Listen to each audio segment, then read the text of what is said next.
Assalomu alaykum aziz kuzatuvchilarimiz, muxlislarimiz. Bugun Rametovlar oilasida yana Xudoga shukr yaxshi kun. Chunki bugun mana Jumadlar Rametov 70 yoshdalar, 70 yoshlik yubileylarini qildik. Bugun bizni vazirlikdan ham kelib ordenlar berib ketishdi mehnatlari uchun. Katta rahmat hammalariga. Bugun ham bizni bosh navaramiz Sarvara oyni albatta bugun oshi Xudo xolasa unashtirdik, mana bugun oshini berdik.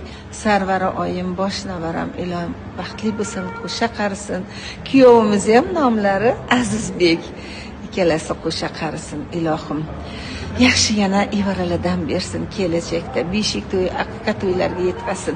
Jumla mo'mini to'yga yetkazsin. Bugun men juda ham baxtliman, xursandman. Chunki mana shunday qo'shaloq to'ylarda Alloh nasib etsa Saida Rametova buvijon bo'lib, nabira to'ylarini qilib, Jumadlar Rametov bilan mana 45 yil turmush qurib, 45 yil san'atda ishlab, baxtli ayolman, baxtli aktrisaman. Sog' omon bo'linglar, yaxshi kuninglarda xizmatda bo'laylik. Bizga hamisha duoda bo'linglar.